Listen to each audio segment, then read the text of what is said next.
M'dzina la Atate ndi la Mwana ndi la Mzimu Woyera. Amen. Ndikulandireni abale ndi alongo pano pa Tiyankhuleni Ambuye. Lero ndi Lachisanu pa 14 June chaka cha 2023. Ndi Lachisanu la Mulungu wa 14 Pachaka. Kodi mudamvako za mzinda wa Goshen? Mawathu oyamba tsiku la lero, buku la Genesis limene tayenda nalo tsopano milungu iwiri lufuna litiphunzitse kuti pali maphunziro otani pamene tili m'mavuto. Nanga nchifukwa chani nthawi zina Mulungu amatilola dala kuti tikhale ngati tikudutsa mu nyengo zimene muli mdima? Nthawi zina timataya mtima, koma timva lero kuti misozi imatha kubweretsa chimwemwe, imatha kubweretsa mtendere.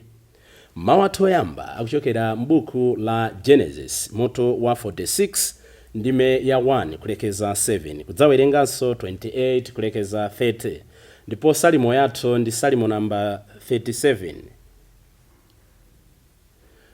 Chithandizo chathu chimachokera kwa inu Ambuye. Titha kukhala ndi zinthu zambiri m'moyo uno, koma kokhako kumene timapeza chithandizo chenicheni ndi kwa Ambuye.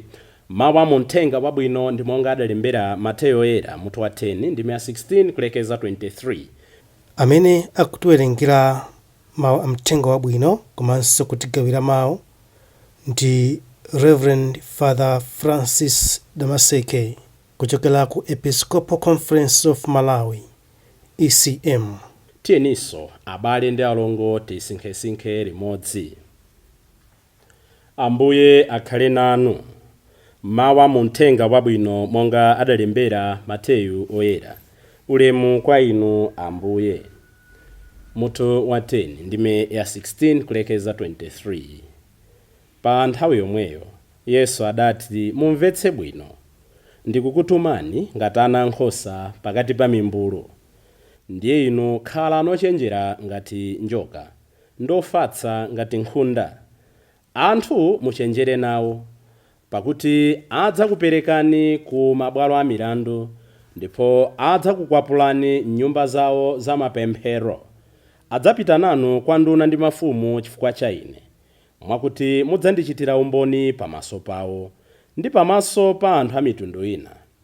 Akadzakutengerani ku milandu, musadzade nkhawa nkumanena kuti kodi tikakambe bwanji, kapena kuti kodi tikanene chiyani.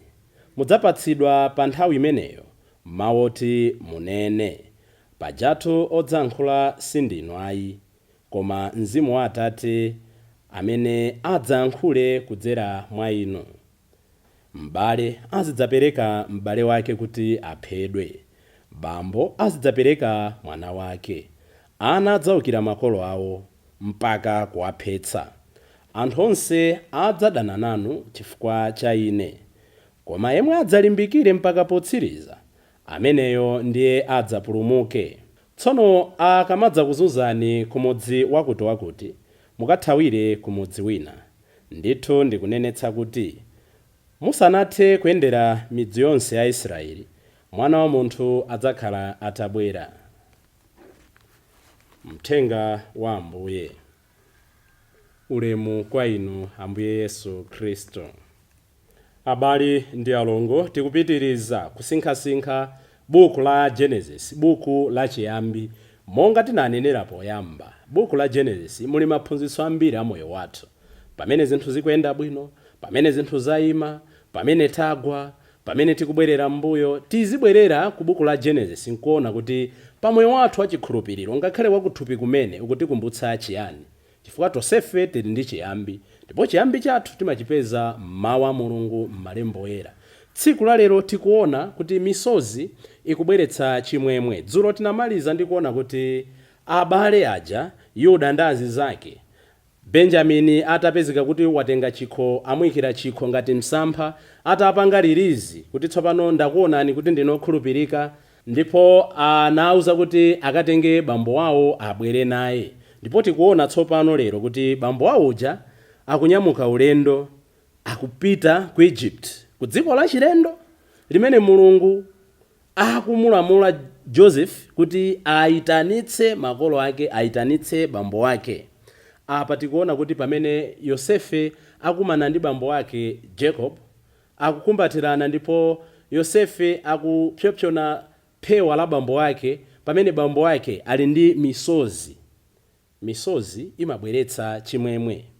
Komano asananyamuke ulendo umene wobwerera ku Egypt, tikuona kuti Jacob ndi mbumba yonse akudzera pamalo paja potchedwa kuti Beersheba akukaperekanso nsembe. Tisamakhale ndi mantha kuyenda maulendo osiyanasiyana. Tikamati maulendo osiyanasiyana, these are life experiences. Usembe utokhala ulendo, banja litokhala ulendo, business itokhala ulendo, ntchito itokhala ulendo, maubale amene timapanga wina ndi nzake atakhala ulendo. Tisamaope, tisamakhale ndi mantha. Maulendo amenewa amakayikitsa, amatopetsa. Koma monga akuchitira Jacob popita ulendo wakudziko kumene sanali kufuna, koma chifukwa cha circumstances amene akumana nawo akuyenera apite basi ku Egypt. Nde akufika pa Beersheba pamene akupereka nsembe. Nafenso maulendo athu osiyanasiyana tizaperekera nsembe. Tizipereka mapemphero kuti ndili pa banja, Ambuye landirani nsembe yanga ya lero yopempherera banja langa, yopempherera nsembe yanu, yopempherera ana angawa, yopempherera president athu, yopempherera dziko lathu. Tisamangoyang'ana zosowa za ife eni ayi. Komano ulendo utapitirira, Jacob wafika tsopano m'dziko dera la Egypt lotchedwa kuti Goshen. N'chifukwa chake ndakufunsani kuti mudamvapo za Gosheni, mzinda otchedwa Gosheni. Tikayang'ana Aisraeli ndi Aegypto sikuti amayang'anana bwino ayi, koma Mulungu akulola kuti mtundu osankhidwa uja ukhale m'dziko la chilendo pazifukwa. Ndipo monga ndanenera atakumana mu mzinda mmenemo ndi dziko la Egypto lomwelo, koma kumbali kwenikweni Jacob akunena kuti tsopano ine mundilole nditha kufa. Monga mujana anenera Simeoni, Jacob had a reason to live. Ndipo chimene ankalakalaka mmoyo mwake kunali kuona mwana wake. Atamuona mwana wake ananena is contented, akukhutitsidwa kuti tsopano nditha kufa.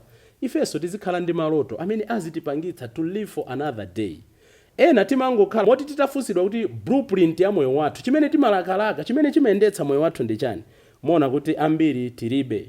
Aisraeli motsogozedwa ndi Jacob akubwera ngati akapolo, akukhala malo awo opatulika, malo otchedwa Goshen ku Egypto komweko. Mulungu sanalole kuti iwo aphatikizane ndi mtundu wina uliwonse wa anthu. Komano ali mu mzinda mmenemo, monga timawerengera pa Exodus 1 ndi 8 kulekeza 11, Aegypto akuwasandutsa Aisraeli kukhala akapolo. It was the misery of Goshen that motivated them to move to the promised land.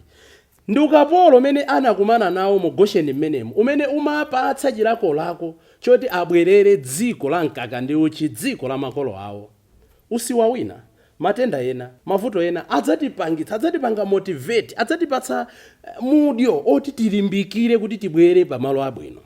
Our Goshen must spur us to greatness, freedom and change. Mavuto amene timadutsana nawo, Goshen amene timadutsana nawo, ukapolo amene timakhalamo, nthawi zina uzitipangitsa kulakalaka zabwino. Komatu ambiri mavuto amatipangitsa to resign, kunena kuti basi ndingokhala momwemo ine ndatha kale ayi. Goshen is a reminder that there is a lot we can do and achieve than where we are. Don't be satisfied to live in Goshen. Tikunena kuti Goshen amene akuyimirira nyengo zowawa, amene akuyimirira ukapolo wathu, amene akuyimirira mavuto athu, azitikumbutsa kuti titha kupanga zambiri kusiyana ndi pamene tayima. Tilipo ambiri tili mu Goshen tidakhutitsidwa. Timakhutitsidwa kuti basi zanga pamene ili business ndidafikapo, pamene ndidafika usembe ndidafikapo, kaife ansembe kamalalikathu tidangokhutitsidwa kuti monga mmalalikira zaka 5, monga ndimalalikira dzulo ndi pamene ndimalalikira lero, basi ndidayima, no improvement at all. No. Goshen wathu azitithandiza to improve kuti lero sindinafikepo ndi kudzimva kuti sindinafikepo. Mulungu nthawi zina amalola dala nyengo za Goshen mmoyo mwathu, osati kuti ife tigonje ayi, koma kuti timudziwe kuti iyeyo ndi ndani. We must be willing to leave Goshen to the promised land. Ambiri tikakhazikika pamene tilipo timakhutira kuti basi ndayima pabwino ayi. Tizimudziwa Mulungu pamene tayimapo kuti atithandize kupita kutsogolo. God permitted Jacob to meet Joseph in Egypt at Goshen. be willing to leave Canaan if the benefits of many are at stake. Akanatha kunena Jacob kuti ndatha kale ine, ndakula kale ine, mundizuziranji, ndiyendenso ulendo ku dziko la chilendo, ndikadye za chilendo, ndikaone zinthu za chilendo, chilichonse cha chilendo, tango ndisiyani pano. Koma Jacob amayang'ana mdalitso umene adalandira kale m'mbuyo mukwa chauta, udzakhala kholo la mtundu wa anthu. Akulolera chifukwa choyang'ana ubwino wa anthu onse, chifukwa choyang'ana ubwino wa mbumba yake, chifukwa choyang'ana ubwino wa chipulumutso, chifukwa choyang'ana ubwino wa mbiri. Akulolera kuchoka ku dziko limene anakhazikika, mmene anali mfulu, mmene amalemekezeka, mmene zinthu zimamuyendera, inde njala ina ili apo, koma anali ndi ziweto monga tamvera pa ulendo wawo. Be willing to leave Canaan if the benefits of the common good are at stake. Kenaka malo amenewa amene Aisraeli afika chifukwa cha njala, kenaka akugwidwa ukapolo, mazunzo akuyamba, akutikumbutsa kuti suffering is part of the journey. God is good timatero, but it doesn't mean kuti all things will be good in life. Kuvutika, kuphumitsidwa, kugwa ndi mbali imodzi ya ulendo wa moyo wathu, ndi mbali imodzi ya ulendo wa unsembe, ndi mbali imodzi ya ulendo wa banja. The most important thing tiziphunzira kuti tikagwa tidzuka bwanji ndi kumatuluka mgosheni amene takhazikikamo. Komanso atafika kumene kuja tikumva kuti Jacob anapitiriza khalidwe lake labwino lija. He worshipped God in high and low. Ankapembedzanso Mulungu m'dziko limene lolo. Sananene kuti poti ndili kuchilendo ndisiye kupembedza, sananene kuti poti ndili kuvutika ndisiye kukhulupirira chauta. Ayi, ngakhale kuchilendoko analibe kuntamanda Mulungu. Amadziwa kuti chifukwa choti Mulungu ndi wabwino akwaniritsa malonjezo ake. Inu ndine timapereka zifukwa zotani? Zotalikirana pafupi ndi Mulungu, zokhalira pafupi ndi Mulungu wathu. N'chifukwa yake tikumva muthenga wabwino wa tsiku la lero, Ambuye Yesu akuyitana ophunzira ake. Anthu aja sakudzituma, sakudziyitana. Utumiki wina uliwonse umene timagwira tizikumbukira kuti ndi Mulungu amene adatipatsa. Monga tikumvera muthenga wabwino, tizigwira ntchitoyi kuti ndife akapitawo chabe. There is a mission behind every calling. Sindingamanene kuti ndidadzituma ndekha, kapena pamene ndayimapo nkumakhala osamatumikira. Ayi, chifukwa Ambuye Yesu nthawi zonse amakumbutsa kuti muchite monga adachitira mwana wa munthu. Sanabwere kuti mudzamtumikire, koma kuti iye adzakutumikireni. Ndipo tikuona kuti atayitana choncho anthu aja anali ndi ma background osiyanasiyana, ena asodzi, ena madokta, ena osadziwika. Komano they had nothing to depend on except God. That's why tikakhala kuti tikunyada sitikudalira Mulungu yekha m'mautumiki athu. Monga anachitira Jacob uja kudalira mphamvu, kudalira kuti ine ndingathe kudziyimira pandekha. Mulungu amatha kutithyola nyung'unyu. Tisadikire kuthyoledwa nyung'unyu monga tionera m'mbuyo, koma monga akuchitira ophunzira aja tingodalira Ambuye Yesu yekha kuti atitsogolere m'mautumiki athu. Regardless of our frailties, Mulungu amaonetsa here and again kuti amatikhulupirira. Tipempha Ambuye kuti monga tamvera tsiku la lero, tikamvetsera bwino mkatikati mwa misozi yathu, mwakulira mwathu muli chimwemwe, koma sitimadziwa kopita nayo misozi yathu. Jacob akutenga misozi yake, akukakumana nayo ndi mwana wake, imene ikukasandutsa kukhala chimwemwe chachikulu. Chachiwiri, nthawi zina tanena kuti Mulungu amalola kuti nthawi zina timve ululu chifukwa cha zazikulu zimene akutikonzera. Aisraeli motsogozedwa ndi Jacob akulolera kukhala mu Goshen, koma Mulungu amaona zazikulu zimene akuwakonzera chifukwa cha kuvutika kwa kanthawi kochepa. Mavuto alero amabereka mwayi ndi mtendere wakutsogolo. Tiye tipitirize kumkhulupirira Mulungu, tipitirize kulitira kwa iye, koposaposa tiphunzire kumapereka nsembe pachina chilichonse chimene chikuchitika m'moyo mwathu. Dzina la Atate ndi la Mwana ndi la Mzimu Woyera. Amen.